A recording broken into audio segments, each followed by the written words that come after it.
Hi guys, so today's video I'm showing you how I'm crocheting my hair. This is a perimeter braid that I'm tucking into my other braids. Whenever I braid my hair, I try and keep as many braids in the style as possible. I do not like sewing down braids. So my braid pattern shows me tucking in everything, so there's only a leave out braid in the front sticking out. The hair that I'm using is the main concept Caribbean hair in Dominican deep wave. I bought 6 packs of this hair and I only ended up using 5. This is a shot of the hair and it's not that much hair in a pack. And this is the latch hook that I am using to complete this style.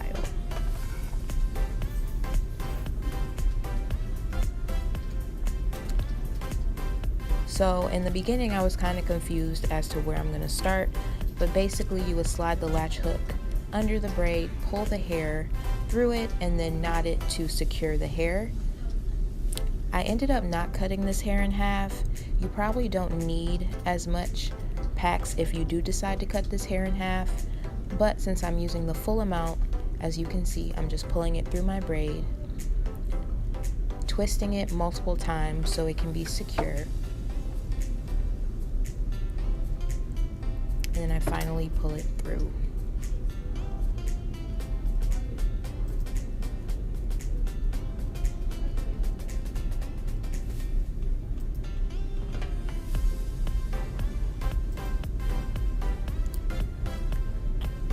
So I'm going to show you that one more time. So I'm sliding my latch hook under the braid, pulling the hair through, pulling the hair through the circle and twisting it so I can get the most secure knot possible.